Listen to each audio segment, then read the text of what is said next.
Hi, and welcome to the new Poets Prize pamphlet launch 2020. Really happy to have you here. Thanks for coming, and I hope you're really going to enjoy the readings that we've got for you. I'm Susanna Evans, so I'm representing the poetry business. I've worked with these poets towards publication over the last year or so since they were selected by Mary Jean Chan as winners of the competition. So I feel like I know their work pretty well. My job is going to be to introduce the poets, and then you'll hear some readings of all of their work. So yeah, I hope you enjoy that. First up, we have J.G. Ying with Katabasis. Jay is not actually able to record some poems for this, so I'm going to read a few. I hope I do them justice. Because this is a wonderful pamphlet, it's a translation or a version of the Descent of Inanna, which is maybe the first epic poem ever written, which is Sumerian, and it's the story of the descent into the underworld of Inanna, who is the daughter of the kind of goddess of fertility in that culture. Mary Jean Chan said, "This collection is one to be savoured repeatedly. Its formal experimentation and its lyric epiphanies are a delight." And Jay is a writer, critic and translator based in Edinburgh, and has another pamphlet as well, published slightly before this, Wedding Beasts, with Bitter Melon Press, which is beautifully made pamphlet, and an excellent pamphlet, and he's a contributing editor at the White Review. So that's Jay. Next up, we're going to hear from Callan Waldron-Hall with his pamphlet Learning to be Very Soft. Learning to be Very Soft is full of watery imagery, it's full of swimming pools and floods and rivers and seas as well, and it's a pamphlet of kind of astonishing vulnerability, actually. There's a great deal of how we care for each other as humans and the relationships that we have and how those are nurtured. I think this pamphlet is full of those. Mary Jean Chan said, "This collection is suffused with vivid imagery from various forms of water occurring through the text. I admire Waldron-Hall's ability to hone in on the complexity of relationships through verse at once startling and tender." Callan grew up in Leicestershire and now lives in Liverpool. His poetry has appeared in Magma, The North, Orris Root and In the Red. His project, more concerned with feeling than sense, exploring ASMR, was featured in Post-it Liverpool Independence Biennial Anthology 2018. So we have that coming up. It's all very exciting. After that, you're going to hear from Ben Ray, whose pamphlet is The Kindness of the Eel. Ben takes voices from history, so many voices from all over Europe, really, in this pamphlet, but I'm sure all over the world, maybe, as well, and really kind of brings that history to life in a very interesting way. This pamphlet has such a broad scope, I think, and there's humour in there, a real sense of humour as well. Mary Jean Chan says, "This is a wonderfully eclectic collection that draws its inspiration from sources at once historical and contemporary. Dramatic monologues, knee plays and intertextual responses are juxtaposed with lyric poems that constantly surprise and delight like a surreal fruit." And Ben has already published 2 collections. They're new poets, can you believe it? With Indigo Dreams Publishing, and is published in various anthologies, and has written for literary journals such as The North and Poetry Wales. And then the fourth in our quartet of new poets today will be Abbie Neale, reading from Threadbare. Threadbare is it's such a dark, it's so good at its darkness, if you like, or it's so comfortable with its darkness. It's certainly a poem about a pamphlet with many poems about relationships and masculinity, toxic masculinity, and how that has affected the narrators, certainly, and their relationships, but also with that kind of sharpness and that kind of bitterness, there's also this very uplifting element as well. There's a kind of a dark first half and a brighter second half of the pamphlet, as to how, you know, actually relationships can be reclaimed from the more difficult things that have happened to us in our lives. It's really powerful. Mary Jean Chan said, "This is a powerful collection that trains a keen eye on the realities of toxic masculinity, misogyny and sexual violence. Neale approaches her subject through a combination of confessional, documentary and surrealist modes." Abbie Neale studied English and creative writing at Warwick University. Her poetry has appeared in Strix magazine, Cobalt, The North, Crannog, Whirlagust, Abridged and Bath Mag. In 2019, she won the International Prize in the York Mixed Poetry Competition. So there we have it. That's 4 amazing poets for you that we're going to have this evening. I really hope you enjoy them. If you are interested in buying the pamphlets, you can do all of that on the Poetry Business website, poetrybusiness.co.uk. And yeah, enjoy.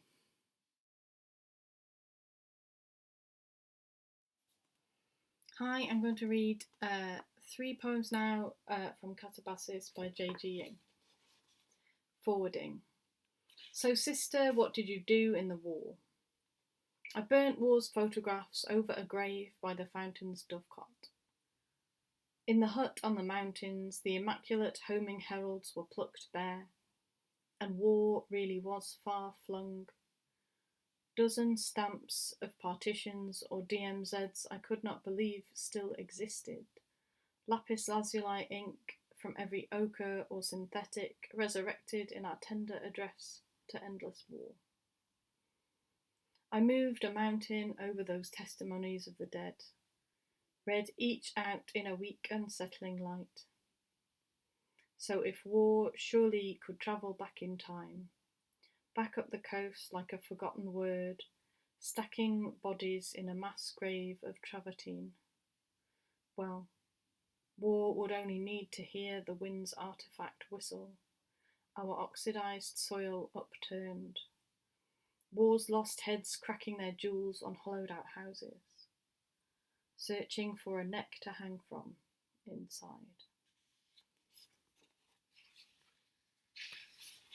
Urgency. When she entered the 7th gate, her documents were removed. What is this? Silence. The methods of war are perfect. You cannot question them. How can I get used to wearing this new face? I fumble out my ancient coins from all the slits they made upon my body in wartime, just to feed them through the turnstile's tongue, one by one. In a stall, I balance my flight ticket on the empty toilet roll dispenser. I sit down, I let myself have one trinket in my story at last. My organs were not done sheathing, and blood pulsed out of that contemporary wound where war had hung her hook into my numb flank, a lack I only half recall. I forget to flush, to wash, to burn my bones, to scour out rust from these strange fingerprints. I meet my sister's face in the mirror. Was this really my new nose now? Hurrying as I hear the winds of men enter, I wet my right hand to run through my hair, as knotted as black twitch grass. I see them see me do it in the reflection. My piercing shame bloomed like a blush, a character of lapis lazuli over this fresh, lyric skin. When I close my eyes, I am still so tired.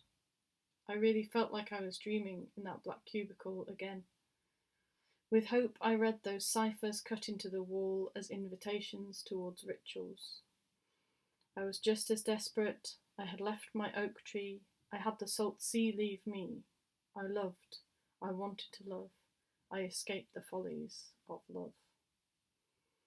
I was my own curator of that erotic graffiti, and behind each chipped tile I saw war's signage haunt me. One circuit eye drawn on, watching me watch it religiously. I think I shall either live or I shall die a ransom. I save a number on my phone. I save myself. I am surprised to find my bejewelled knife fished out from that white cistern has survived 1600 years, without rust, restitution, or blunting. All that resentful time spent hiding from my sister allowed that handle to evolve towards a more natural conclusion. This time I will not kill war until I have heard the rest of their tale. This is hostile. I fled to my skeleton bunk without warning. I sank into its foam, and as I looked around, I witnessed signs of the dorms of the occupants littered on the sheets like loosened halos. As if I were being crowded out by invisible ghosts, I heard the buzz of bass still playing from one headphone bud left above, and I found it unnerving to witness all those trinkets of sleep. A map, a silk scarf, a ticket stub. Designer cases bursting like imported organs over the linoleum so close to me. Layers of red fabric scattered like soft ore, travelling ceremonials out of reach on their beds. I had disturbed the room with my mortal presence. The navy sheet of the stained bedding over my knees like a borrowed skin. I knew I was soon to be walked upon, to be unmasked as an invader. Thank you. Hi everyone, I hope that you're well and thank you so much for tuning in. My name is Callan Waldron-Hall and I'm a poet who lives in Liverpool. I'm really excited today to be launching my pamphlet Learning to Be Very Soft with a poetry business alongside Abbie, Ben and Jay, the other New Poets Prize winners. I'm going to read a few poems to you from the book. A lot of the poems take place around swimming pools, a really central idea throughout this pamphlet, so I'm going to pick a few of those ones out. We'll start with the first one in here. It's called Chest Compressions. By the pool again, one boy is pretending he isn't breathing, that his heart has stopped, so his friend leans down, exhales what he believes is life into the wet cave of the other's mouth. Then, linking his fingers, simulates a steady heartbeat, but not so much as to crack the ribs. Imagines his friend coughing out water, the way he'd shudder, and when they are both dry, neither will think of the past hour's practice, how oddly rehearsed and familiar, until perhaps years later in his room, one boy will remember how he lay in precise stillness, inches from the edge of the pool, holding his breath, not daring to move, not daring to break character. So throughout the pamphlet, the speaker takes on the role of a lifeguard and all the responsibilities that come with that. So this next poem sort of explores that scenario and how it would affect them and their own insecurities about themselves and how it would factor into performing their duties. It's called I Could Never Save Someone on a Full Stomach. It's been debunked now, so I'm feeling less guilty. It turns out I would have had no problem saving you that Thursday when I used to eat and eat. Saving is rich, isn't it? You taught people how to swim for a living. All the swimmers and me watching bloated. Any other day I could have held the entire pool in the dip between my ribs and hips. So many people learn how to swim, but not enough learn how to not drown. Mom used to cook me pasta before swimming because I grew up believing it was dangerous to eat heavy food before you swam. How many grams of pasta can you eat before it's considered heavy? I suppose it's a good job it happened when it did. When I wasn't there, I mean. I wouldn't have been helpful at all. In fact, I would have just stood there watching it happen, saying, "I'm sorry, I've eaten so much, I can't help." This next poem is called Halocline, and it came about as a result of a project that I used to work on called Independent Variable, which blended science and poetry together, using scientific phenomena as a sort of springboard or starting point for poems. It sort of ties in with all these kind of themes of water and the fear of drowning. Sister, I've been swimming now for as long as I remember, thinking we are nearly there, but something isn't quite right. My lungs are burning, the surface seems so far, so alien, a distant shore, so close, so close. Sister, you are stirring salt into a glass of water, telling me to watch when it settles. You are slowly pouring fresh water on top. Look, you say, look at how similar they seem, how they refuse to mix. Sister, you are comforting me a day later when the bruising on my ribs finally darkens. It looks just like the water, doesn't it? You tell me to be untrusting of bruises. They change their faces, appear more terrible than they seem. You say they are villains. We must touch them to be sure. I think from my own lifeguard training, one of the things that always really weirded me out were the resuscitation dolls. Our instructor kept them in a cupboard, and it was always a bit creepy when she'd just open the door and there were all these sort of half-torso, blank-faced masks. There's always just something a bit unsettling about how they all had the same face. I got quite interested in finding out why all of these resuscitation dolls had the same face and fell down a rabbit hole on the internet, and then this is the poem that came out of it. It's called The Most Kissed Face of All Time. We knelt around the dead girl, listening. She made no sound, yet the room was never silent. It all seemed so complex. The steps to take, the exactness of it. The instructor circled us, arms behind her back. You must make sure the area is safe. You must prioritise yourselves. We feigned checking for hazards, wet floors, exposed wires, unsure of how we'd prepare for actual dangers, unsure of what we'd really do. We leaned over the dead girl to check if she was breathing.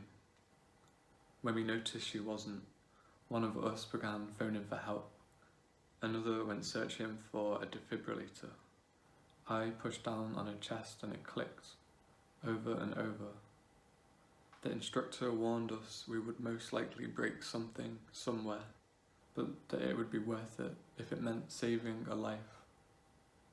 I believed her. She told us stories of men collapsing on stairs, of dislocated shoulders, of doing nothing but waiting.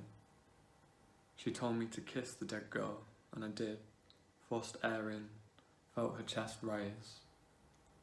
I wondered if there were other ways of saving lives, but I couldn't think of any because I'd only been taught one.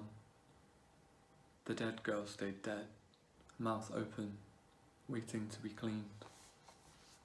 I wrote this next poem as a sort of response to my own experiences from lifeguarding. I think it's quite a lot of responsibility for a teenager to be watching out for people's lives, so this next poem is about that. It's called But This Was Never About the Swimmers.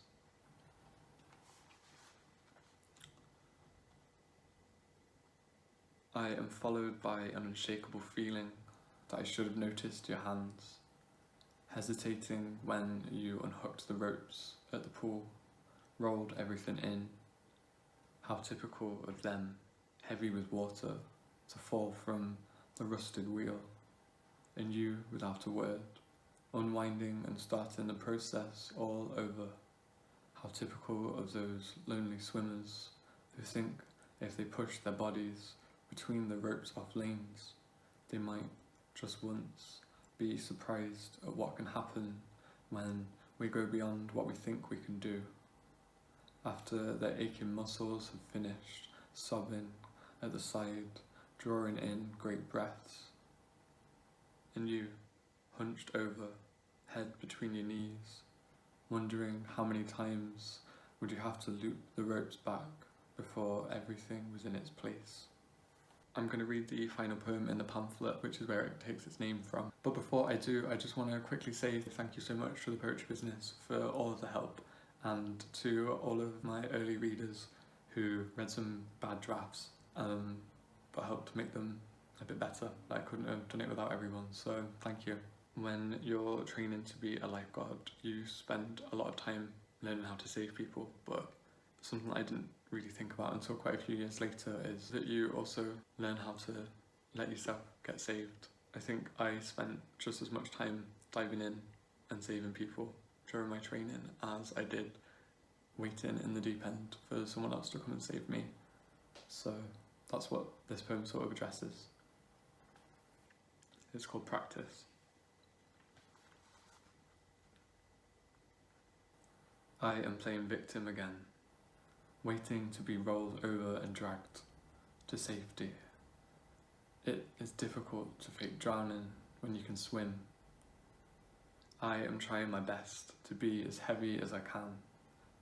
I try telling rescuer this, but rescuer has one chlorine rough hand on my chin and I cannot speak.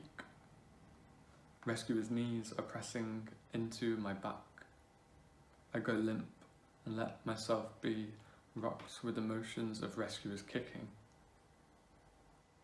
It is easiest to do nothing and wait for rescuer to reach the side. Rescuer holds me up against the lip.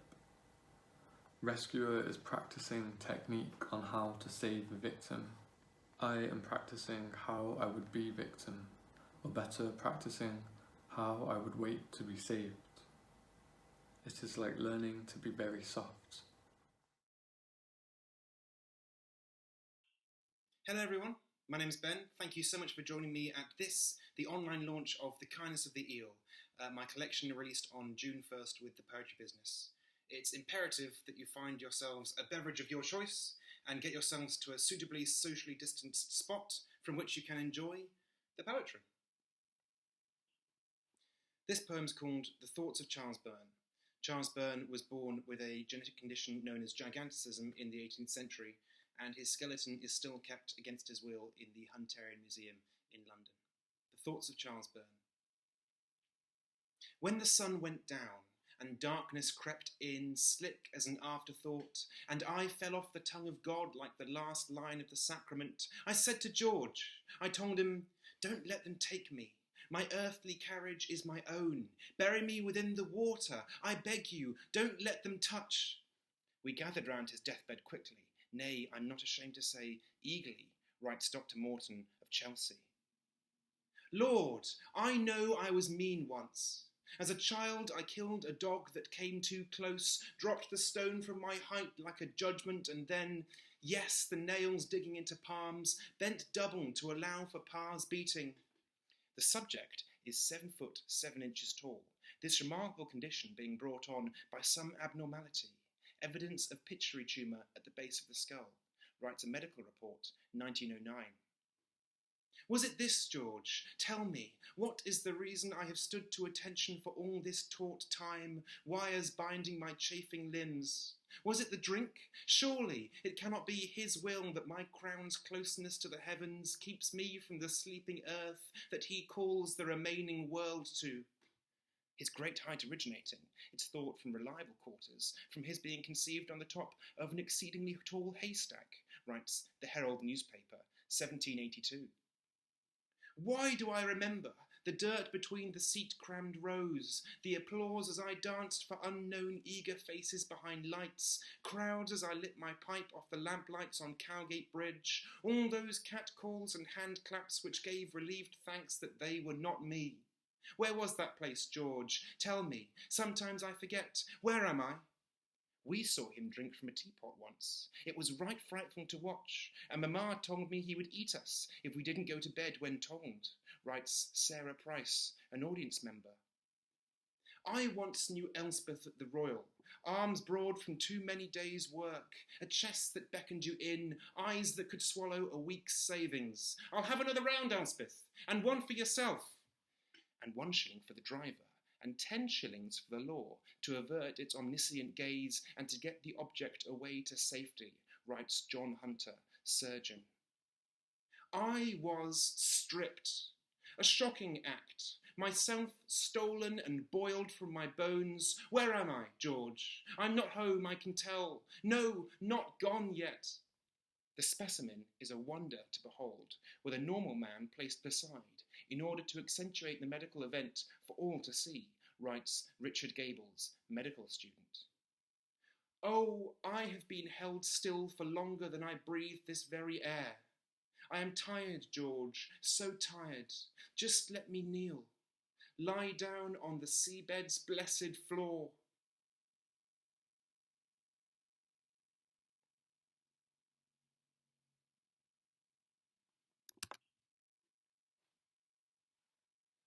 The kindness of the eel. You opened your mouth, and an eel came out, sliding from between your lips and gasping into the air. Take this, you said. These are my best words, my midnight flights, my early morning distillations. Eels, you said, do not stutter. Look, they flow like liquid. They do not take more than they need. They are the best of us. I watched it swim away out of the bedroom window. But often, when I least expect it, it returns, a slow swagger through the air, brushing past the curtains when I sleep, curling into the nest of my inner ear. This poem was written after a conversation with a friend who grew up in Bosnia in the 1990s. It's called Family Photo Album, Tunisia, 1996. In nearly every shot, your green dress ruffles softly in unseen wind like a cry. It is late June, air hot as coffee and cheeks red as peppers as you shed your old skins amongst the umbrellas and ice creams. Don't worry, Machkafala, your mother always said. Lucky children don't burn. And so you'd escape into the breakers under a borderless sky with the universal gasp of skin on seawater. They're crumbling now, the plastic slips you keep yourselves in, the brittleness of memories eating away at their edges, a meticulous reality of restauranted evenings and of photo timers. Here you are in the log flume. Your fringe was longer then. All girls had their hair this way. It was the Sarajevo style.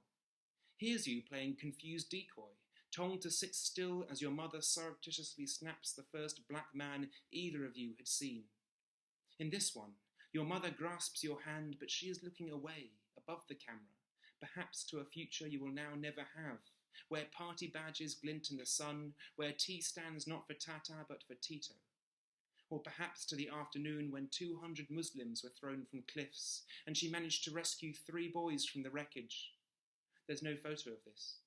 Instead, there is just you two, here. Her handhold is so tight, the knuckles white and strained, trying to keep you in this moment, trying to keep you from that fishbowl-shaken city where the walls are all halved and people do not dare to cross the street.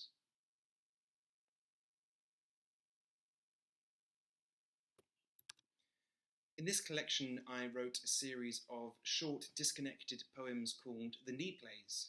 Knee plays were actually brief scenes interspersed throughout Tudor theatrical performances to allow for scene changes. At night, I wonder if the border guard stole your passport and changed places with you. Is he out there somewhere, living an alternate life, drinking the tea with orange that you like, wearing the jewellery you got from your mother? In bed, your hands feel perfunctory, searching me methodically, looking for something they cannot find. This is a genuine newspaper heading in The Guardian. It's called "Switzerland has announced plans to abolish the emergency stockpiling of coffee." In what became known as the mistake, the Swiss stopped the emergency stockpiling of coffee. How could humanity have known that the virus's only cure was a half-brewed macchiato with milk at 3 degrees and extra coca sprinkles? We are the stragglers, but we cannot stay here for long. Soon the Italians will find us. Herons. That day we saw 2 herons playing chess in the sky above us, so careful, so considered. We were returning from your uncle's, where you'd balanced plum stones on my plate and had berated me for damaging the spider's webs. This poem wasn't meant to be about you, but sometimes herons land in the strangest places.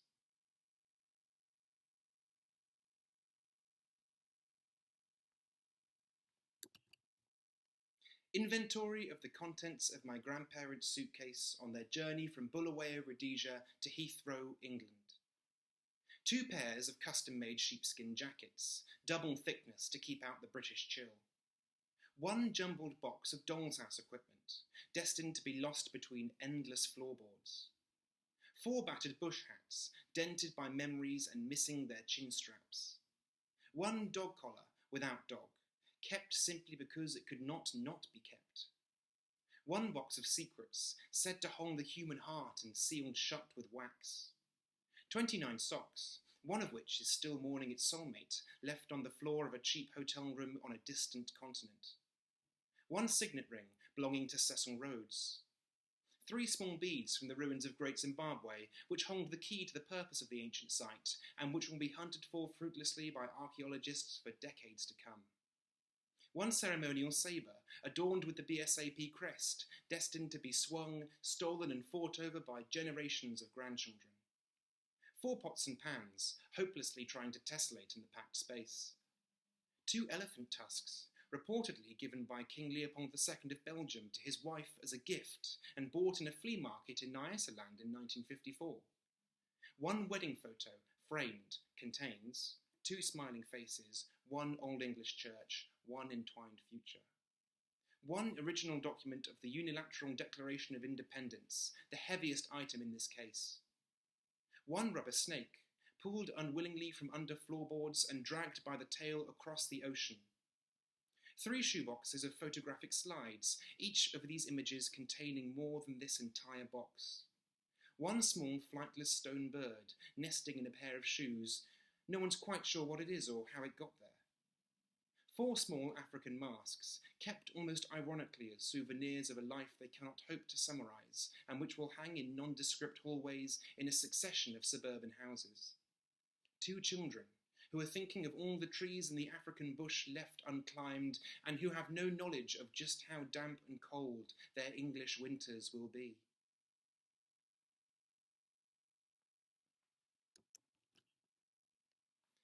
The Discovery.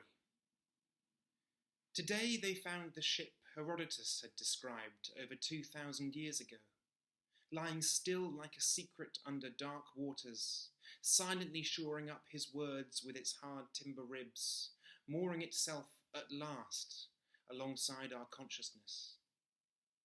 Will I too be found in some unthinkable future?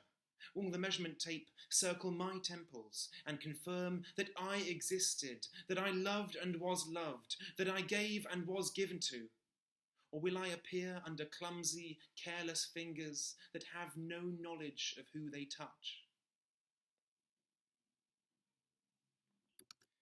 During the Second World War, a Ukrainian nationalist paramilitary informally named the Banderists committed genocide in areas of eastern Poland against the native Poles. This poem's called The Banderist Grows Old.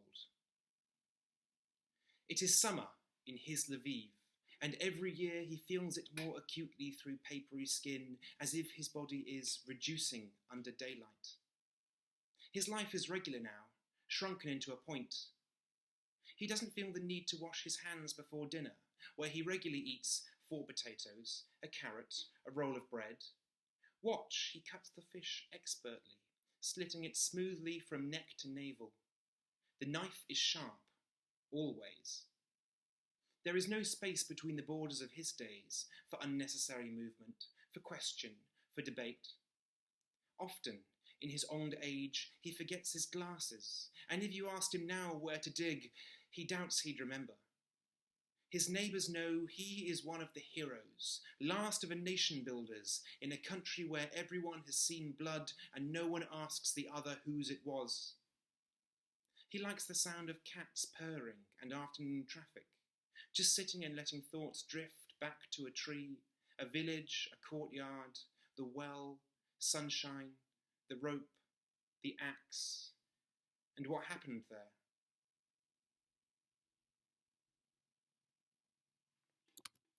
And that's it. Thank you so much to everyone for joining me. It's been an absolute pleasure. Please do head over to the Poetry Business website to check out the pamphlet itself. I just want to say a huge thank you to everyone at the Poetry Business for all their help and support. It's been a really wonderful experience. And all that's left to say is, cheers.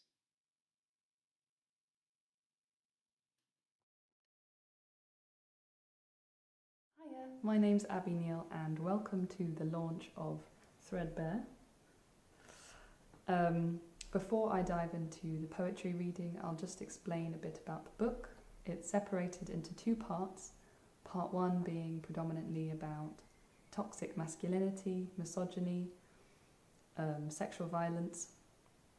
But part two offers a slightly more hopeful tale of rebirth and growth and moving on from those painful experiences. So, grab a cup of tea or a sherry, whatever you're into, and I hope you enjoy. We saw all of it.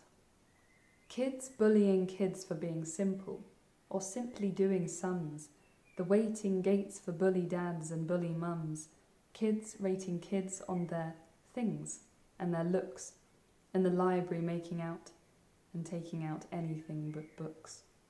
Kids telling kids to do it or don't do it, and those pretending not to know even when they knew it. This is what we saw as we peeped from our tower at kids spilling like mustard seeds, brown and yellow, out the school gates and into the orchard below.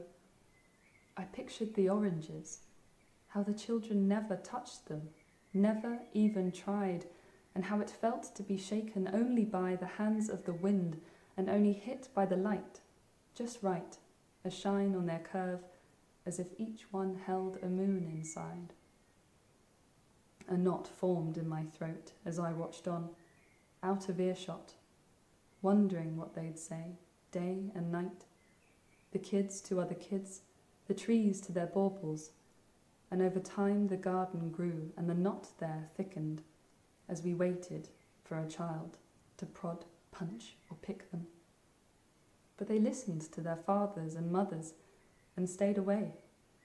I prayed one day they'd do the same for each other, ask before they hit, rough and tumbled, touched, shook, and leave what isn't theirs like the fruit, like the undiscovered, dust-covered library books.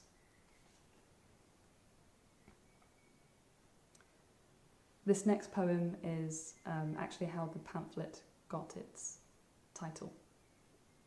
It's called The Bed in B's Room, where he waited for her fever to pass, where he laughed at her threadbare sheets, where he showed her city and colour, where they entwined legs and touched feet, where she let him unzip himself, his hand on her head, barbed nails pressing down. She would not upset him or flounder about, startled and hooked from one eyebrow.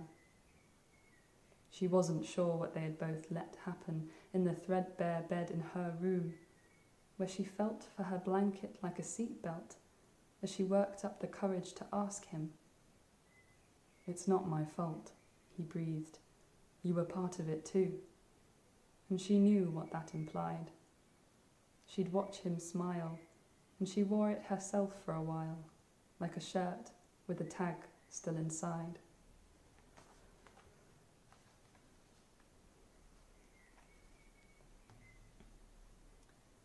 The neighbours know. I read somewhere that the star was called Venus, It hovered alone above the moon, which was our very own faraway lighthouse.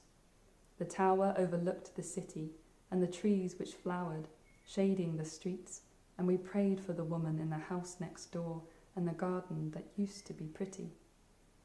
We caught a man in the window once and thought he might have lived there, but when they came outside the night flourished, blooming like the nearby orchard, and their garden lacked love, wiry and tired. There were cracks in their plant pots where the weeds pushed through, alive and wild and tortured. We weren't expecting what happened next, what demanded to be seen. It flashed in our eyes and clung to our lashes, and the woman didn't scream or fight. It penetrated everything. This silent sight wasn't private, not in a garden where the moon shone like satin, like the delicate frills that hung there to dry overnight.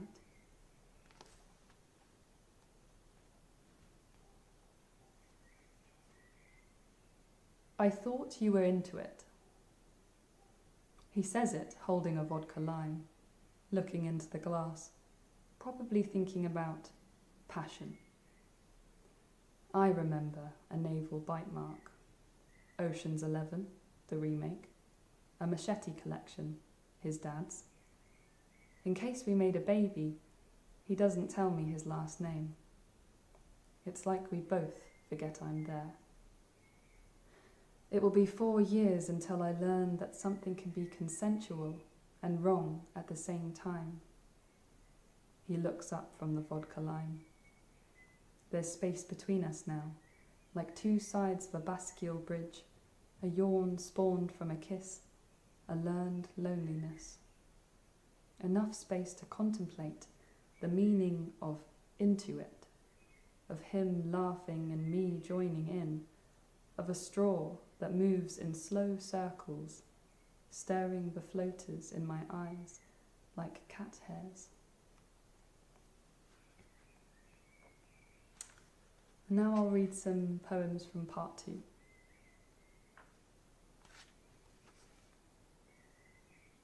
Miracles are brought. The old lady ambles up the path where a sapling grows in the black earth, where it hurts, where it happened. This house dressed in green between the orchard and the school brings guests of all kind, nesting blackbirds and her. Like the seeds of a dandelion, her hair comes out in wisps, blessing the ground that was once withered. Those who pass it see the baskets she leaves, hanging from the trees, perky blossoms dangling, demanding to be seen. Through the back door, the pockets of sunlight warm the hardwood floor and expose the dust, drifting in like flakes of snow. The sweeping drifts of snowdrops shake in the wind as she waits for her daughter, swaying in the morning serenade.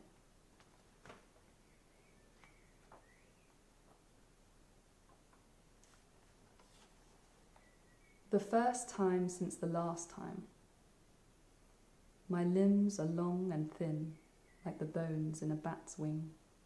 A polyester membrane spread between them on the bed. I think about covering them. You would not like to see me in the daytime, my naturally skittish, spindly spider body. But when you emerge from your tissue cocoon, your eyes flicker, perceiving an ultraviolet, polarized light that I can't. At first, I wince at the thought of flowers, beautiful, delicate, plucked, washed, ready to devour. He saw me as something to set alight outside and in, so I cut myself above the skin, learnt to strip it all for him. Yet here you are, loving the parts that he never could, touching me gently, almost not touching, like the sensory hairs on a butterfly. And so I'll end on a poem that's slightly different from the rest. Not hugely, but I think is quite a nice one to finish with. It's called For My Sister. The old lady faces the lake, cross-legged, her back to us. I'm the part of you that's weary, the part that no one trusts. Visitors of the graveyard, we halt at the sound of her voice. She thinks we're brave for coming, but we didn't have a choice. She says, without turning, "You're the women who survived." Her hair is caught not by the wind, but by the fireflies. They puppeteer and pull at it, like stars to the stark grey moon. Before we forward march, she stands. I think I'll be leaving soon. Thank the ones who believe your words and love you back to life. Listen to the blackbirds, build a house for the blackbird's wife. Our tears flow into the lake, growing underwater forests. Tomorrow it'll be sunny, she says, and that I can promise. Thank you for listening, and I hope you enjoyed it.